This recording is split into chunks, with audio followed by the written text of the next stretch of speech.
In today's video, we're going to be taking a quick look at a couple of devices that I've been looking for a very long time.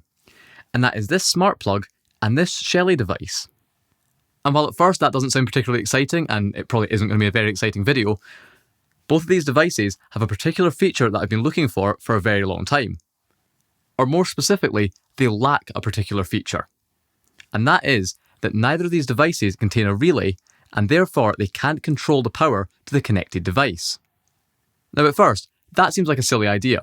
Why would you want a smart plug or some sort of Shelly device that doesn't contain a relay that can't turn the connected device on and off?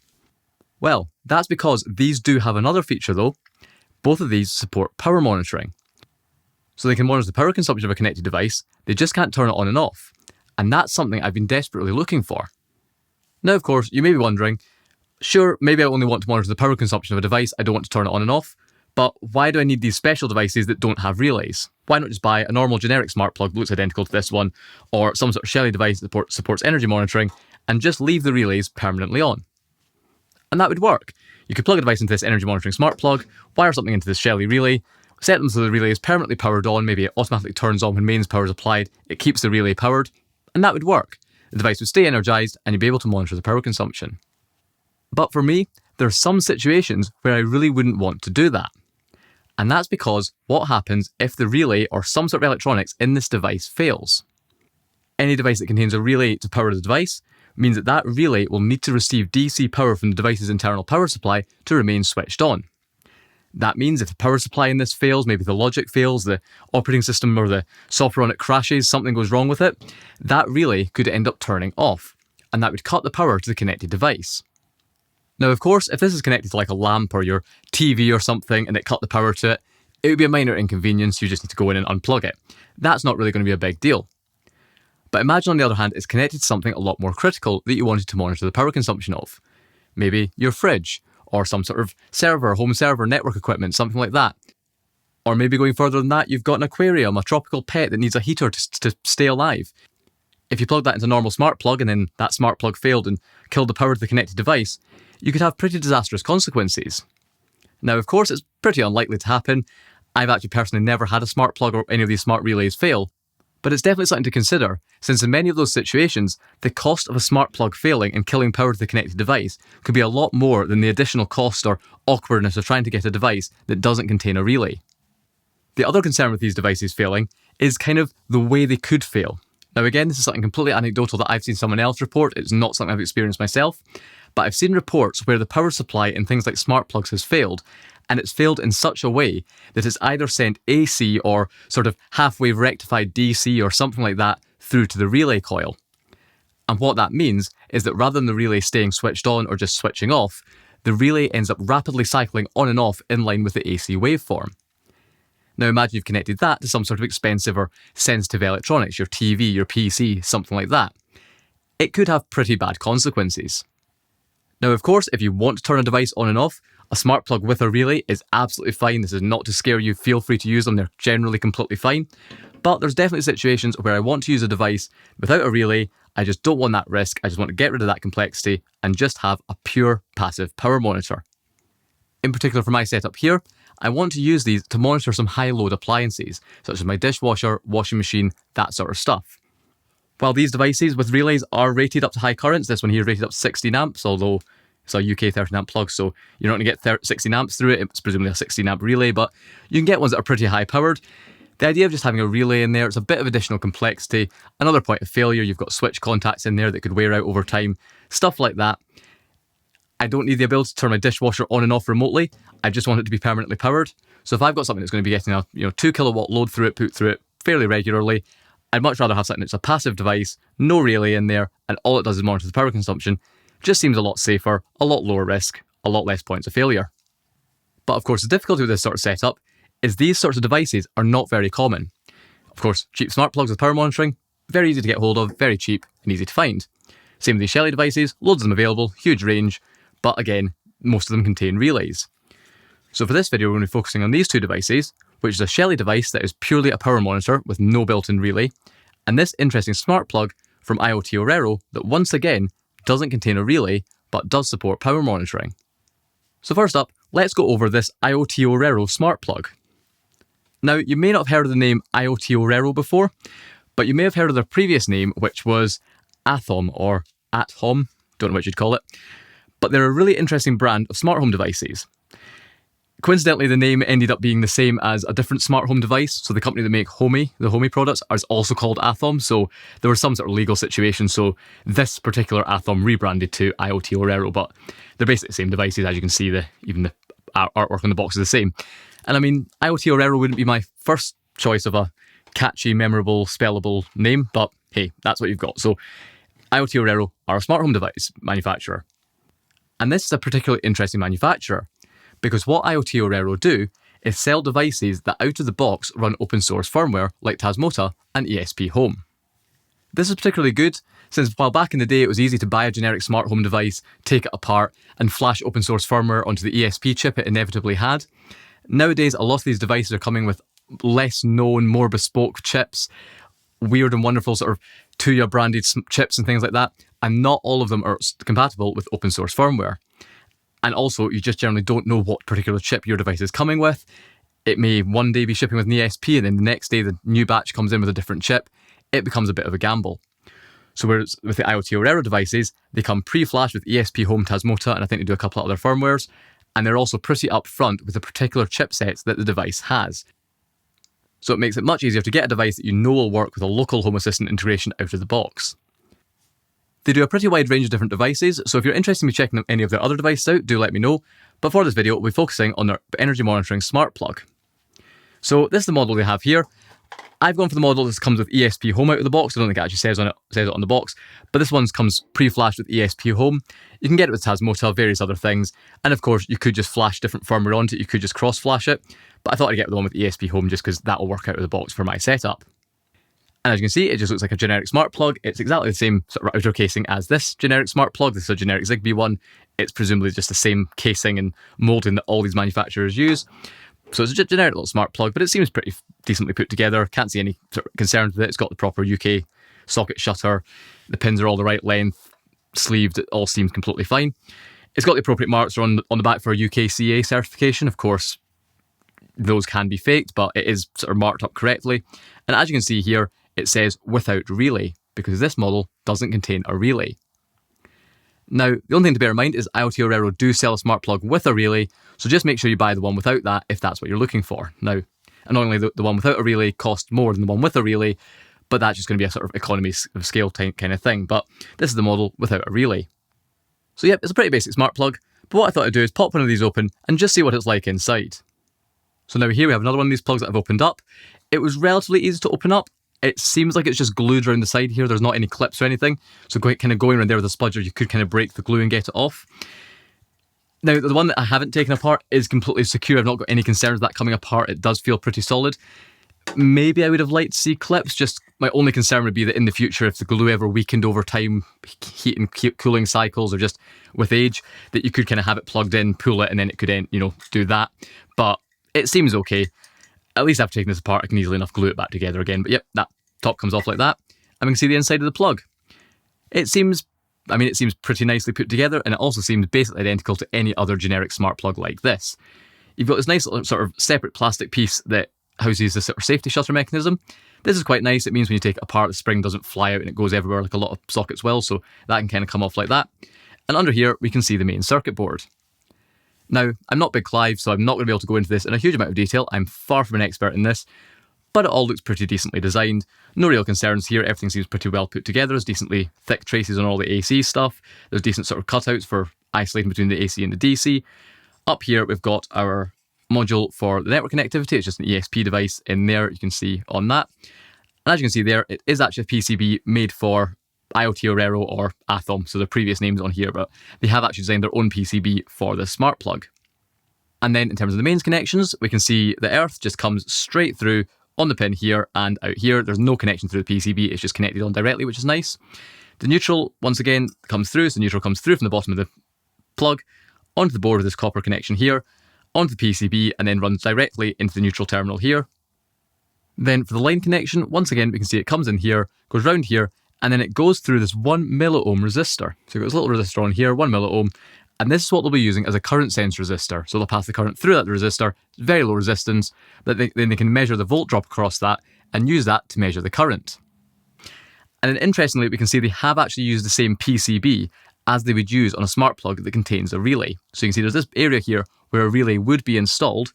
You can see we've got the pins up here where the relay coil would connect across, and we've got the 2 pins here where the relay contacts would connect across. But instead of that, what they've done is rather than connecting a relay in here, if you look on the bottom of the board, it's a bit awkward to see because I can't get the board out without breaking it.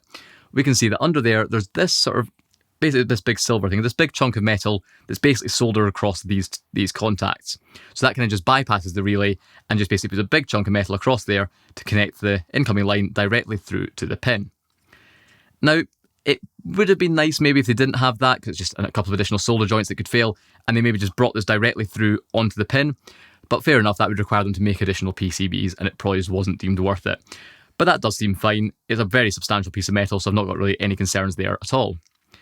So that's all it really is. It's a smart plug without a relay, and instead of the relay, they've just bypassed the contacts. It all seems fine. Then the final thing I wanted to mention in here is over here we have this black chip here. And this is the energy monitoring chip. So this is going to be connected to that shunt resistor, and this is an HLW8032. And this is a proper energy monitoring IC. So this supports full power monitoring. It can monitor the active power, apparent power, power factor, all that sort of stuff. So that's really good. I went into this in much more detail when I did my whole home energy monitoring video. So if you want to learn more about AC power and how you can measure it, definitely check that video out. But essentially, when it comes to measuring AC power and power consumption, there's multiple different measurements. Of course, you're going to measure the voltage and the current passing through. That's what this will measure at a very basic level. But if you multiply the voltage by the current, you don't get the same amount of power in watts as you'd expect on your energy bill. Instead, you're measuring what's known as the apparent power measured in VA or volt amperes. That's a different value to the real power measured in watts. Loads of different stuff going into that. Not going to go into that in this video. Some things have a power factor of 1, which means the volt amperes and the watts are the same. Some things have a lower power factor, things that have switch mode power supplies, motors, that kind of stuff. And with those, the real power in watts, which is the power that's actually being used for actual work, will end up being lower than the value that you get in volt amperes by multiplying the current by the voltage. And this is quite important to bear in mind with devices like this, because with a device like this, it's got a proper energy monitoring IC. This can properly sample the voltage waveform and calculate the correct value of real power in watts. Some devices don't do this. They kind of cheat. They measure the current, they measure the voltage, they multiply the two together, and you don't get a proper value in watts. You get a value of volt amperes. So it's good to see they're using a proper energy monitoring IC that should be able to get proper, accurate measurements. Okay, so I'm now connect the smart plug to the Wi-Fi, so we can see it's plugged in down here. To connect it, all you need to do is plug it in, it broadcasts an SSID, you connect to that with a phone or something, go to the IP address in the browser, which is just 192.168.4.1, and that pulls up a page, lets you connect it to Wi-Fi. And once that's connected, we can see it's now on my main network here, and we can see we can just pull up a web page from the device, and it gives us basic information. We can also integrate this with Home Assistant, so we can just use the ESPHome integration, give it the IP address, the default port works fine, we can submit that, and that'll pull the device into Home Assistant. And here we can see that's now working in Home Assistant, we've got the device pulled in, and we're getting all the readings from it. That works.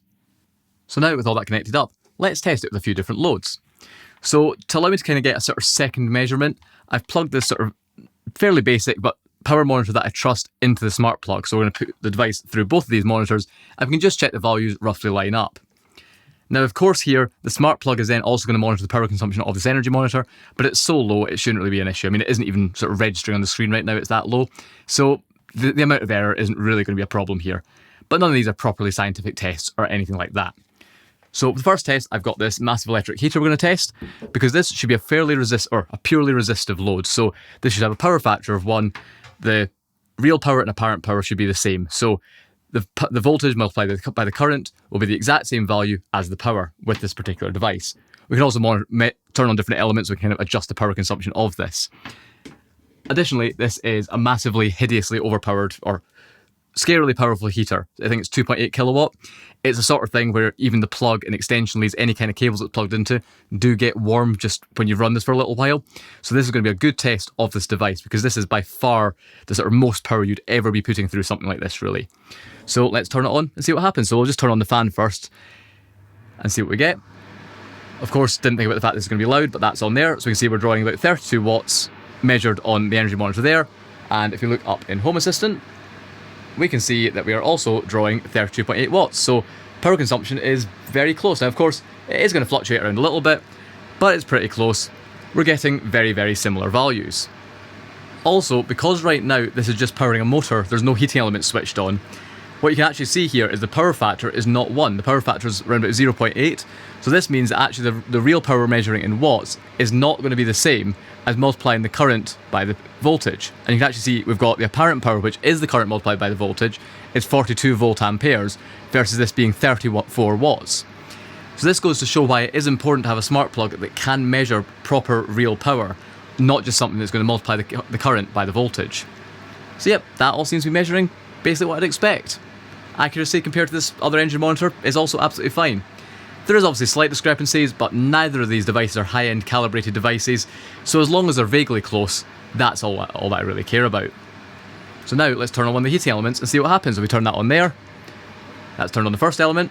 Don't actually know how much I'm expecting this to use because I've not actually tested this element to see how much it draws, but we can see down on the, well, you can't see, but on the plug-in energy monitor we're drawing about sort of 1400 watts, something like that down here. So that's, yeah, 1400 watts.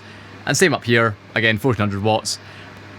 And this time, because this is such a high power sort of resistive heating element, the power factor difference of the motor kind of goes out the window, and we're now measuring a power factor of 1. So the volt amperes and power in watts are basically reading the same value. So about 1500 watts. That looks fine.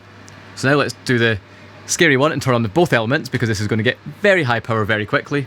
And as you can see, we're now drawing, yep, well actually 3 kilowatts from the wall for a 3.2 kilowatts for a 2.8 kilowatt heater, okay. Yep, 3 kilowatts from the wall, and once again here 2.9 kilowatts. So yep, that's working. We are drawing very high power through this, and it's measuring fine, it's holding up, it all seems about right. Of course, the other thing to remember is both of these devices will be sampling the power and the AC waveform at slightly different times, so the values won't necessarily line up. Reading about 3 kilowatts on the plug-in meter, about 3.1 kilowatts on the smart plug. But yep, the readings all seem pretty much as I'd expect. And we can also see this is happily handling scarily high current for a 13 amp plug and a cheap smart plug. So yeah, that's the first test there. And I'm going to turn this off because it is getting unreasonably hot in here after having that on for, what, a few seconds. So yeah. So now the second device I wanted to try with this, which is my old firewall. And the reason I wanted to use this is a fairly good example of a device that's got a fairly basic switch mode power supply with a relatively poor power factor. So we can use this to see if this is definitely correctly measuring the power factor. So once again, we'll just turn this on, like that. And if we take a look up at the screen, we can see what we get. Of course, this device is going to boot up, so the power factor is going to change around and the power is going to change around as it starts up. Also, the power factor periodically goes to unknown. This will be when the device isn't drawing any current. It doesn't know the power factor, so the value in Home Assistant goes to unknown. But with that starting up there, we're now seeing we're drawing about 20 watts is registering in Home Assistant, 22 watts on the plug-in meter, 20 watts plug-in meter, 23 watts in that. Again, very much in the same ballpark. And this time we're getting a much lower power factor of 0.52. And this is very close to what I measured in all my previous tests with this device. So yeah, the accuracy seems pretty good. This means that if you're using the smart plug to measure the power of a device with a fairly poor power factor, electronic loads, motors, that kind of stuff, the amount of power you're going to record through Home Assistant is going to be relatively close to what you're going to get billed for on your electricity bill. So that was a look at getting one of these up and running. It all works, and the energy monitoring power consumption accuracy seems pretty decent. So now let's get a couple more of these installed around the house, and I'll take a look at how I'm using this data in Home Assistant. Okay, so now it's time to get some smart plugs installed. So I've already installed one behind the living room TV. That was not worth showing on camera. I plugged the TV into it, so that's now plugged in. And the next one I want to do is the dishwasher. Now, this is an integrated dishwasher, but thankfully they haven't hidden the socket behind it. Instead, here we are in the cupboard beside the dishwasher under the sink, and you can see in the back there we've got a plastic access panel. And then behind that we have a single unswitched socket, and that's what the dishwasher's plugged into. And then this is powered from a grid switch at the other side of the kitchen that feeds the dishwasher. So there's a switch for the dishwasher above the cabinet, and then that goes into this socket here that the dishwasher's plugged into. So all it needs to do there is just plug the dishwasher into a smart plug behind that access panel, and thankfully there's enough space there that the cover can still go back on. So now with that in there, I can monitor the power consumption of my dishwasher. And not only can I use that just to kind of work out how much power it's using, but I can also use that to get notifications when the dishwasher's finished. Because what I found with this dishwasher is, generally speaking, whenever it's running, it draws at least 50 watts just for the motors and pumps.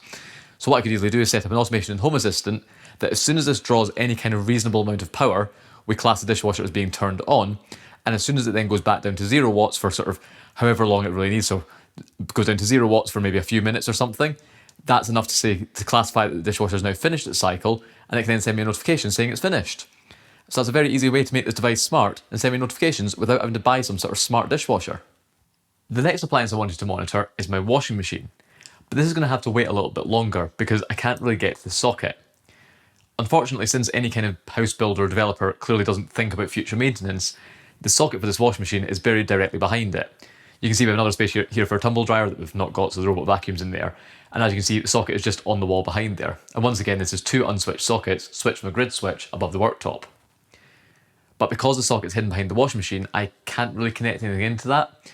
Of course, I could pull the washing machine out and put a smart plug in there, but the problem is it's going to cause the washing machine to stick out even further into the room.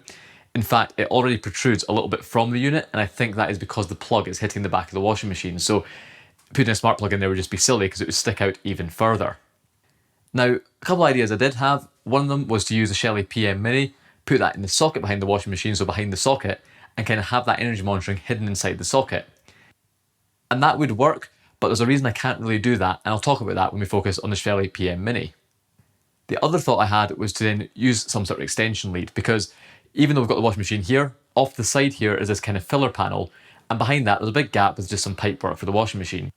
And when the machine's pulled out, you can get in behind there. So what I thought about doing was maybe either using some sort of extension lead from the socket behind the washing machine into that area there, plug in a smart plug and plug the washing machine into that smart plug. Or if I didn't want to use some sort of extension lead, I could potentially make up my own, maybe using a sort of a plug and then maybe an outdoor socket. So if in case the plumbing ever leaked, it could be an outdoor rated socket, plug the washing machine into that and maybe hide the Shelly PM Mini inside that outdoor socket. So that could kind of be hidden in there. That's another option. But what I think I'm going to do is just kind of rearrange this area here. Because what we can see here is we've got space for a washing machine, space for a tumble dryer, and then space, this just sort of gap that just has storage in it, just a little gap here. So what I think I'm going to end up doing is moving this piece here, this divider here, over a bit. So instead what we have is space for the washing machine, the gap, and then space for a tumble dryer. And if I did that, what I could then do is move the socket for the washing machine next to the socket for the tumble dryer, so have 2 sockets in the gap here, put the trolley in front of it for storage so you wouldn't see it. And then the plug for the washing machine could come through the side of the cabinet and plug in there. And that way I'd have the sockets both accessible, so I could just plug it into a normal smart plug, plus it's more accessible for future maintenance. So I think I'm going to end up doing that. And in the end, once that's done, I'll probably just plug it into another one of those IoTorero plugs. But that's going to have to wait for now, so right now I'll just monitor the dishwasher, and in the future, once I've done all this, I'll monitor the washing machine as well. So now with all those plugs installed, here we can see the data I'm pulling into Home Assistant. Now, of course, this is also being used alongside my existing energy monitoring. So I have energy monitors on a few different circuits in my house, and that's collecting the bulk of this data. But I'm then augmenting that with the additional data from these smart plugs to provide more granular information. So what we can see here is this is the day I've had this sort of living room AV smart plug fully installed, and I haven't run the dishwasher today, so that's not going to show up here, bar what seems to be a tiny little bit of standby load. But what we can see here is we can see the usage from all different devices in the house. So we have the comms rack, upstairs sockets, the brown here is living room AV, then we've got downstairs sockets, kitchen, and so on. We can see that the TV's been on most of the day, so you can see when the TV's been on, power consumption's been higher. Overnight, the TV's been off, but there's a bunch of other sort of network switches and stuff in that cabinet, so that's why there's a fairly high background draw there. Equally around 50 watts background draw. I might need to go in and try and see if I can save that, because that seems a bit high. But yep, we can see the living room TV drawing power there. So that shows it in a kind of graph throughout the day. We can also see the total usage, so we see the total usage throughout the day, what's using the most power and how much is being used. And we get this energy flow dashboard as well, which is really cool. So we can see we get power coming in from the grid and also coming in from solar. That then goes into the house. And then we can see in here where some of the power comes out to, most of it comes out to the comms rack, upstairs sockets, lights, untracked consumption stuff that isn't measured. And we can see where, for example, the living room AV is plugged into the downstairs socket circuit. You can see the power consumption comes out to downstairs sockets, and then some of that forks off and goes to living room AV, and stuff that doesn't fork off to living room AV is other stuff. Similarly, we can look at the previous day when the living room AV stuff wasn't set up, but I ran the dishwasher, and once again, we get a very similar setup. We can see here we have the power consumption throughout the day. Pink is the dishwasher, and as you can see here, there's a big spike in the middle when the dishwasher runs. And it's quite interesting to be able to see when the different cycles use different amounts of power. So you can see it uses a large spike at the start, a large spike at the end, a bit less in the middle. And this can be useful when you're doing things like using a time of use energy tariff like I do, where the energy price varies throughout the day in half-hour increments, because you can actually see when a particular appliance uses the bulk of its power. So you can see that's the dishwasher power consumption there, shown throughout the day. Once again, we can scroll down here, we can see, again, power consumption of all devices. We see the dishwasher there, so a single sort of big, larger, higher power cycle in the dishwasher drew 1.28 kilowatt hours of power. And then down here, we get the same energy flow, so we can see the power comes in from the grid solar, into the house, again, forks off, so downstairs sockets, most of the power went there. I think I set up the living room AV smart plug really late into the evening, so that's why it only drew a little bit there. But once again, we see the kitchen, power comes into the kitchen, and then some of the power is just used by other devices in the kitchen, and then most of that power forks off and goes into the dishwasher. So it's pretty cool to see this information now. It's not the most useful thing in the world, but it is interesting to kind of see where power is going and how devices use power throughout their cycles and things like that. Now, to set this up, I covered this more in my previous video where I showed the energy monitoring, but there's one thing here that's quite useful. It's where you've got devices measuring the same sort of power as each other. So, as we've talked about before, I'm already monitoring the power consumption of all my different circuits. So we're measuring the downstairs socket circuit, which is what the living room AV setup's plugged into, and we're measuring the power of all the kitchen circuits, which is what the dishwasher's connected to. So these are all set up here as individual devices, but if we go into, for example, dishwasher here, we can see that we have an option here for upstream device. And this is where we pick the device that is feeding that appliance. So what this means is we're measuring the power consumption of the dishwasher. We're saying that the upstream device for the dishwasher is the kitchen circuit, and that means that the energy flow dashboard correctly subtracts the usage of the dishwasher from the kitchen usage. Exact same for the living room AV setup. The upstream device is downstairs sockets, whereas on the other hand, say the downstairs socket circuit, there's no upstream device on that because it is its own circuit. And once you set that up, the energy flow dashboard works perfectly. The other thing I've set up here is this sort of energy flow dashboard here. This is, again, a bit more eye candy, and it's kind of equivalent to what you get with like a smart home smart meter display, except this gives much more granular information. So we can see we have power coming in from the grid, power coming from solar, although there's none of that at the moment because it's late into the evening, there's no sun. That's then all going into the house, and then we can see it's branching off into various things around the house. This doesn't show everything. What it kind of shows is the most power using 4 devices. So if another device comes in, so the lowest one here is 76 watts for the downstairs sockets. If I say turn something else on that used more than that, downstairs sockets would drop off the card and something else would jump in its place. So right now, the most power using devices are the upstairs sockets, the comms rack, living room AV, and downstairs sockets. And this will obviously change as different things happen, different things turn on and off, and all that sort of stuff. Now with this card, it gets a little bit tricky, because this particular energy flow card here doesn't have the concept of the upstream devices. So where we have living room AV and also downstairs sockets, that wouldn't work because I couldn't say to subtract the living room AV from the downstairs sockets, so they kind of both end up recording the same things on here. There is, however, a solution to this, and it's to create what's called a template sensor in Home Assistant. So I've created a template sensor here, and I've called this downstairs sockets untracked power. And this is essentially a sensor that calculates the power consumption of the downstairs socket circuit minus the living room AV setup. I've got another one here for the kitchen untracked power, same thing. It's the power of the kitchen circuits minus the power of the dishwasher. So with that set up here, we go into template options. This is kind of the sort of formula you'd use here. Again, loads of documentation on how to do this with Home Assistant. I'm not going to go into that in this video, but essentially what we do is we get the power from the sockets, we get the power from the living room AV setup, and we subtract them. And then the only other thing I've done here is because there's obviously going to be slight inaccuracies here, the devices are sampling at different times, they are slightly different energy monitors. If there was, say, nothing else on the socket circuit, unlikely for the sockets, but it does happen for the kitchen, you could end up with a situation that the circuit meter measures a slightly higher power than, say, the dishwasher meter. In that situation, you'd end up seeing a negative 2 watts value on the dashboard kind of thing. It would just look a bit weird. So all I did here is just basically, if the value is less than 0, just return 0. Say there's no power consumption on that untracked power sensor. And that works fine. Accuracy is never going to be perfect. These devices are all fairly cheap devices. None of them are calibrated. They're all sampling at slightly different times. The circuits are measured using current transformers. This is using a sort of shunt resistor. They're all a little bit different. You're not going to get the most accurate result ever, but you can get pretty far. And yeah, with that, it all works. I'm now able to monitor the power consumption of all my individual circuits, and then I can dot some of these smart plugs around the place, connect them to devices, and kind of break down the power consumption of each circuit into individual devices. It's not some sort of life-changing information, but it is quite nice to have. So that was the IoTorero smart plugs. Now let's take a very quick run through of the Shelly device. Now, I'm not going to go into full detail in this video. I've done loads of other videos on Shelly devices showing how I'm connecting them up and all that sort of stuff, showing the software setup. So I'm kind of just going to quickly talk through this rather than making the video far too long by going into a huge amount of detail on it. But this device here is the Shelly PM Mini Gen3. And this is a really neat device because once again, it's a Shelly device that doesn't contain any sort of relay, but does support power monitoring. As you can see based on the form factor, it's basically the same size as any of the other Shelly Mini devices. So it's a really neat small device. But what's really good with the Shelly PM Mini is that because it doesn't contain a relay, it can actually handle much higher current.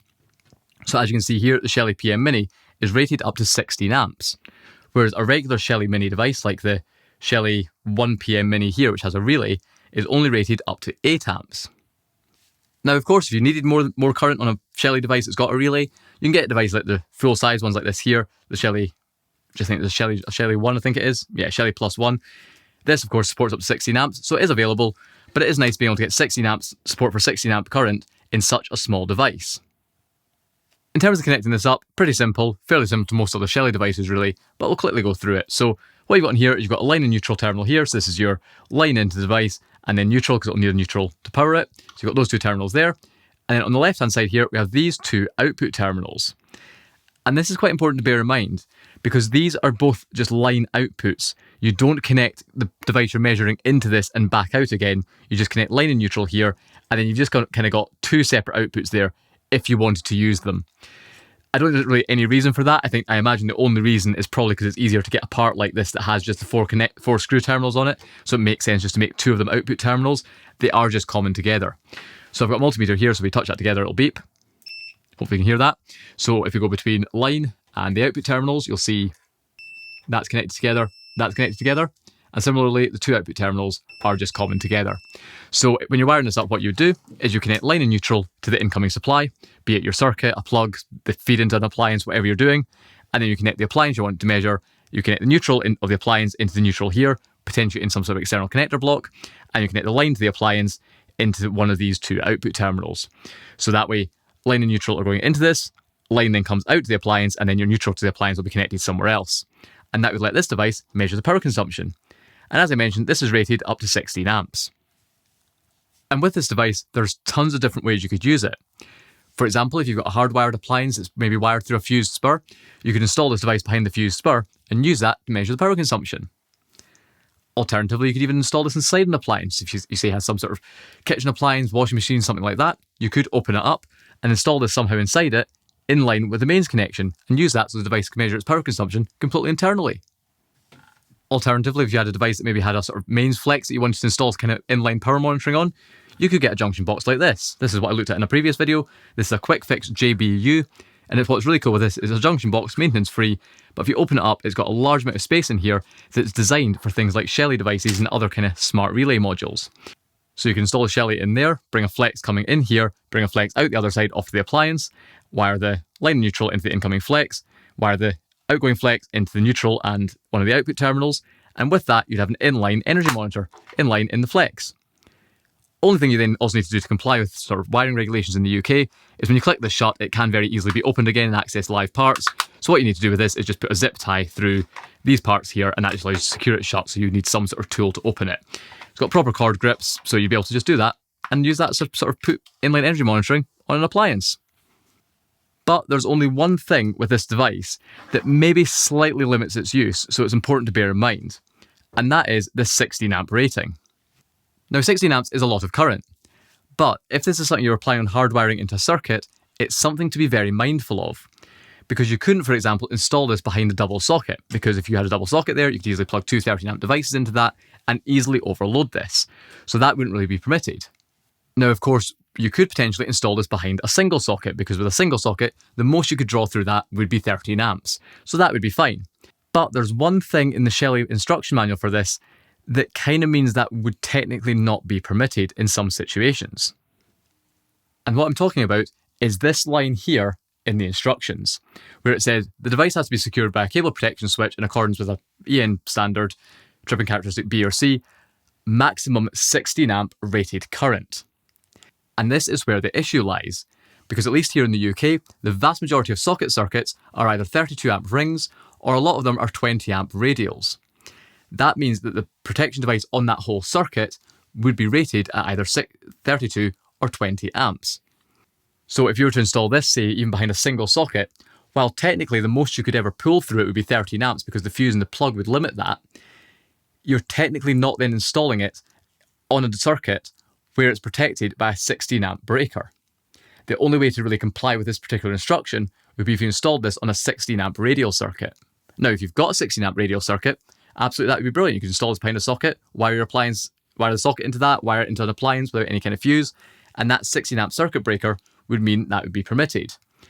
But here in the UK, where there are generally higher power circuits, and in particular my washing machine, which is on a 32 amp ring circuit, I wouldn't be able to install this behind the socket and still comply with this instruction.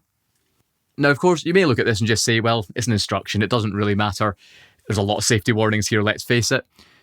And you could kind of use your logic or judgment and say, well, if this has got, if it's only wired into a single socket, the most you could ever pull through this would be 13 amps because of the fuse in the plug. The risk is relatively low. But the difficulty here is this here is stated in the manufacturer's instructions for this device.